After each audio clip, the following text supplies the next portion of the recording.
Vous êtes sur Radio S'enchaîne.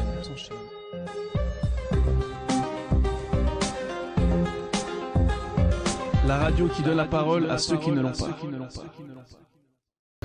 Bonjour messieurs, mesdames, vous êtes bienvenus à Panorama de Migré Télévision à Bilbao, Euskal Herria et Radio S'enchaîne à Genève, Suisse, pour notre émission spéciale sur les jours de l'Afrique. Je suis Eliezer Jiménez Julio, puis Genève, et avec la réalisation de diverses communications à Bilbao et à Sierre dans la édition. Nous les invitons à regarder notre émission spéciale L'Afrique aujourd'hui. Aujourd'hui, on célèbre les jours de l'Afrique parce que le 25 mai 1963 a été créée l'Organisation de l'Union africaine qui après, en 2012, s'appelle Union africaine. 55 pays se trouvent dans cet continent de plus de 30 415 000 km². Ça veut dire les 6% de la surface de la Terre habitent à l'Afrique. Plus de 1 407 millions de personnes, de lesquelles 50% sont des hommes, 50% des femmes, se trouvent en Afrique. Dans la religion, les chrétiens sont les 50%, 42% musulmans et la religion populaire sont les 5% dans ce grand continent. On va aujourd'hui à écouter, à regarder qu'est-ce que disent les personnes qui viennent de ce grand continent ici en Europe. Je suis Eliezer Jiménez Julio à Genève, Suisse. Vous êtes bienvenue. Hello, bonjour. Alors, je me présente. Je m'appelle Manuela Claude. J'ai 34 ans. Je suis journaliste, reporter et animatrice à la radio. Et je parle aujourd'hui de mes origines. J'ai des parents, j'ai un père suisse. Et puis j'ai aussi une maman qui vient du centre du Cameroun, centre de l'Afrique. Qui sont mes origines aussi, que je porte fièrement sur ma couleur, sur mes traditions, sur certaines cultures que je vis au quotidien. Manuela, bienvenue à Radio S'enchaîne et à Panorama de Bilbao et Migré Télévision. Qu'est-ce que vous ressentez aujourd'hui par rapport à l'Afrique? Alors, l'Afrique fait partie de la moitié de ce que c'est justement, c'est la moitié de moi. Donc ce que je ressens par l'Afrique, c'est un pays qui a beaucoup de richesses, que je suis fière, malgré les souffrances qu'elle a pu vivre. Et puis, si je dois en parler, elle a beaucoup de choses à offrir aussi. Je le revendique à chaque fois, vu qu'elle fait partie de moi et puis on le voit. Je partage toutes les souffrances qu'ils peuvent partager au quotidien. Même si mon peuple, la moitié de mon peuple, pense que j'ai peut-être certains avantages, mais je partage les mêmes souffrances. Donc tout ce que notre peuple a pu vivre en tant qu'esclavage, colonisation, et puis ici aussi discrimination en permanence. Et j'apprécie défendre cette cause parce que ça fait partie de moi. De quel pays de l'Afrique c'est votre origine? Ma maman est du Cameroun et je suis née au Cameroun. Je suis née à Limbé, une petite ville au bord de mer du Cameroun, qui est un grand pays, très grand pays, qui parle majoritairement français, un peu anglais, un tout petit peu d'allemand. Voilà. Maintenant, vous êtes en Europe et en Suisse. Qu'est-ce que vous pensez par rapport à la relation Europe-Afrique aujourd'hui? La relation, elle est encore très très encore ambiguë. Elle a encore beaucoup de choses à mettre à jour ou du moins à régler ensemble. Dans le sens, comment expliquer? Toutes les relations sont bonnes, mais aujourd'hui, cette relation, elle a toujours été dans un seul sens, on va dire, dans le sens européen. Et aujourd'hui, il faudrait que cette relation soit à l'égal, tout simplement à l'égal, et qu'elle soit équilibrée comme moi je le vis. Je vis ça en permanence, justement, mon métissage, c'est que je vis à l'égal mes deux origines, mes deux continents, et j'en mets pas un en dessus de l'autre. Et l'Afrique a besoin de ça, on a besoin peut-être de plus s'affirmer et l'Europe a besoin de peut-être plus reconnaître des choses pour mieux pour redémarrer sur un des meilleurs départs entre eux.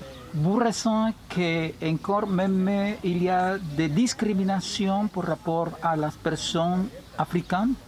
Oui, bien sûr. C'est ce que je disais, moi-même en tant que métisse, bien sûr.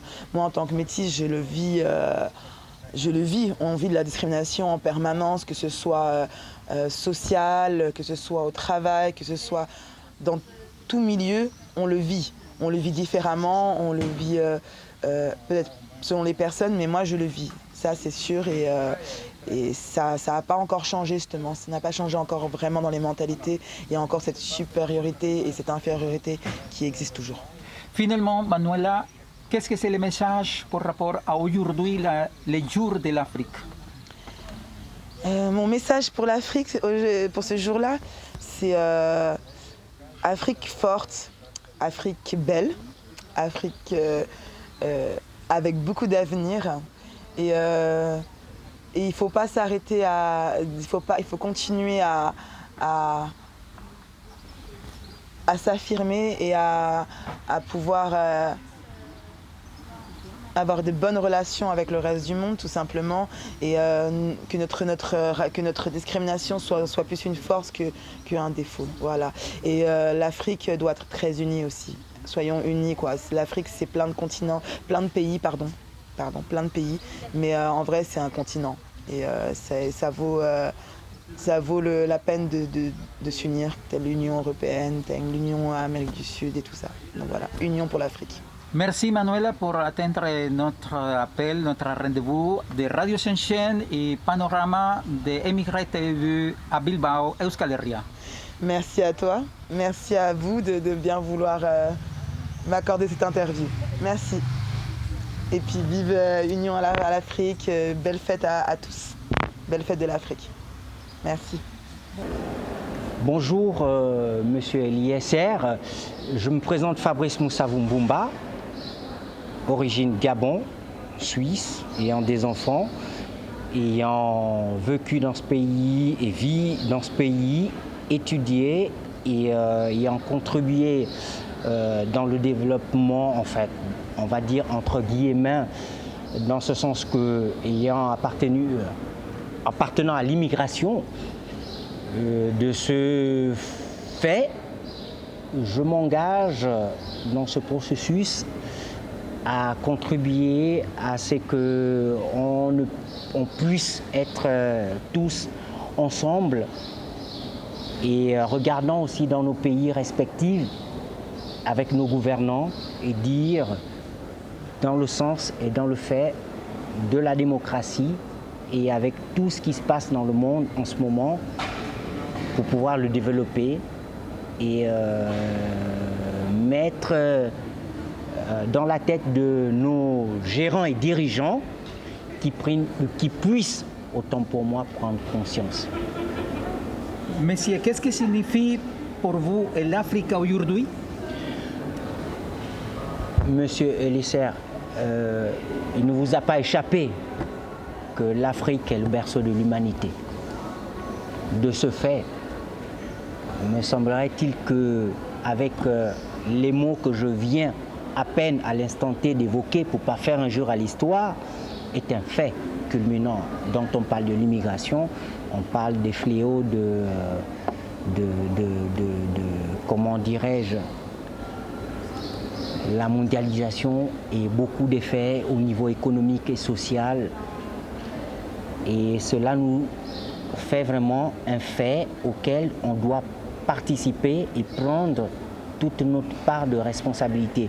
Et je reviens, permettez-moi, pour ne pas faire un jour encore à l'histoire, du fait que sont nos dirigeants, lorsqu'on parle de l'Afrique, qui est le berceau de l'humanité, et qui est notamment un point vraiment culminant qui fait bénéficier l'Europe de tout ce qu'elle peut être aujourd'hui.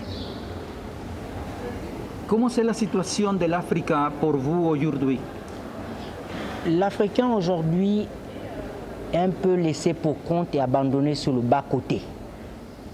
cela me semble logique et de bonne loi de dire les choses dans leur sens, Monsieur LS. Mais voyez-vous, lorsqu'on parle d'immigration,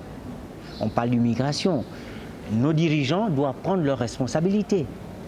Et nos dirigeants, sachant que du fait de ce que les Africains apportent à l'Europe, vice-versa avec les relations au niveau bilatéral et international, cela est de bonne loi que les choses soient de gré à gré. Pas seulement d'un seul côté. Comme on va dire un adage qui me disait mes vieux parents, la fesse ne bouge pas d'un seul côté, Monsieur LS. Alors, va de soi qu'on doit essayer de repartir les choses dans le bon sens. Pour ma part, c'est-à-dire les Africains, c'est vrai que voulant venir en Europe, ne sachant pas de quoi il s'agit, il faut que les Européens aussi participent dans un processus qui soit de gré à gré, avec les autorités qui sont de l'autre côté. Vous sentez que l'Afrique s'est exploitée pour les Européens? C'est un sujet qui me semble, en fait, pour ma part, ambigu. Oui et non.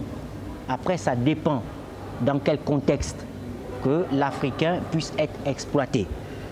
Je parlerai de moi, Fabrice Léonel Moussavou-Mbumba, mais je ne, malheureusement pas, de mon vécu, ayant été exploité par l'Européen qui soit. Je veux dire, ma foi, que les choses sont faites ainsi. L'Africain doit prendre sa part de responsabilité en venant en Europe. Dans quel cadre? Par la voie des études, par la voie, je ne sais pas par quel canot. À partir de ce moment, cela doit être défini. Si c'est défini, et puis les critères seront de tel sens que les choses pourront être bien liées dans le sens où l'Africain que je suis, par exemple, venant en Suisse ou en France, etc., puisse s'épanouir. Est-ce que vous ressentez que parfois il y a la discrimination pour les Africains ici en Europe, même en Suisse? La discrimination, monsieur Elser, mais oui, la discrimination, elle existe partout au monde. La discrimination, si elle peut exister, enfin, il me semble, pour ne pas faire un jeu à l'histoire, je vais citer Confucius, qui disait que lorsque le vieillard montre le doigt, lorsque le vieillard montre la lune, pardon, c'est l'idiot qui regarde le doigt. Mais oui, il y a discrimination, mais ça dépend après dans quel thème et dans quel domaine il y a discrimination. S'il y a discrimination, on doit prendre des résolutions qui soient compatibles afin d'essayer d'étayer sur ces domaines pour amener afin que tous citoyens, on est tous citoyens du monde. Il n'y a pas Suisse, il n'y a pas Africain, on est citoyens du monde. La terre, elle est la même. À partir de ce moment, on devra communier, autant pour moi, à mon humble avis. Et puis, essayer de regarder un peu dans ces processus et s'engager dans un point qui soit lié du fait que on engrange dans un même centre d'entité. Finalement, messieurs, un petit message pour votre frère, votre sœur, votre peuple, aujourd'hui que c'est le jour de l'Afrique. Je veux dire ceci, pour le Gabon et pour l'Afrique. L'Afrique doit se communier et s'entendre. L'Afrique et nos dirigeants doivent participer au développement. L'Afrique, nos dirigeants doivent être au XXIe siècle compréhensibles, unis, ouverts et doit prendre en compte la diaspora qui doit faire partie au développement des pays qu'on peut citer. Il y a beaucoup d'exemples à foison. Merci, monsieur.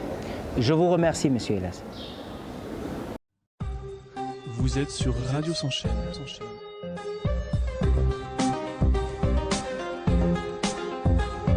La radio qui donne la parole à ceux qui ne l'ont pas.